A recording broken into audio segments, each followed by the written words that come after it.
പത്തനംതിട്ട ആറന്മുളയിൽ പ്രായപൂർത്തിയാകാത്ത കുട്ടികളെ ഉപയോഗിച്ച് മോഷണം. കേസിൽ പിടിയിലായത് 18-കാരനാണ്. ആറന്മുള നാരങ്ങാനം സ്വദേശി എസ് സജിത്തിനെ പിടികൂടിയിട്ടുണ്ട്. പ്രതി കുട്ടികളെ ഉപയോഗിച്ച് സമാന രീതിയിൽ കുറ്റകൃത്യം നടത്തിയിട്ടുണ്ടോ എന്നും അന്വേഷിക്കുന്നുണ്ട്.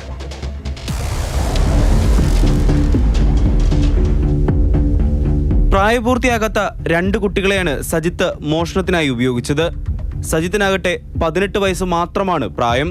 ആറന്മുളയിലുള്ള ഒരു വീട്ടിലാണ് കുട്ടികളെ ഉപയോഗിച്ച് മോഷണം നടത്തിയത്. ആറന്മുള നെല്ലിക്കാലയിലുള്ള ഒരു വീടിന്റെ ചിമ്മിനി മറച്ചിരുന്ന നെറ്റ് കുട്ടികളെ ഉപയോഗിച്ച് ഇളക്കി മാറ്റി. ഒരു കയർ കെട്ടി ചിമ്മിനിക്കുള്ളിലൂടെ പ്രായപൂർത്തിയാകാത്ത കുട്ടികളെ ഇറക്കി. വീടിനുള്ളിലെ മേശയിൽ നിന്നും 5500 രൂപ മോഷ്ടിച്ചു. മോഷണത്തെക്കുറിച്ച് പരാതി ലഭിച്ചയുടൻ ആറന്മുള പോലീസ് കേസെടുത്ത് അന്വേഷണം ആരംഭിച്ചു.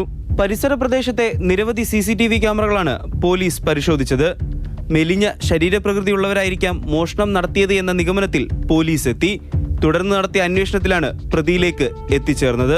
18-കാരനായ ആറന്മുള നാരങ്ങാനം സ്വദേശി എസ് സജിത്താണ് ആറന്മുള പോലീസിന്റെ പിടിയിലായത്. Aranmula SHO Saju V, SI Ashil Ravi, CPOമാരായ വിഷ്ണു, ജിഷ്ണു, ഉണ്ണികൃഷ്ണൻ എന്നിവരടങ്ങിയ സംഘമാണ് അന്വേഷണം നടത്തി പ്രതിയെ പിടികൂടിയത്. കോടതിയിൽ ഹാജരാക്കിയ പ്രതിയെ റിമാൻഡ് ചെയ്തു. മാതൃഭൂമി ന്യൂസ്, പത്തനംതിട്ട.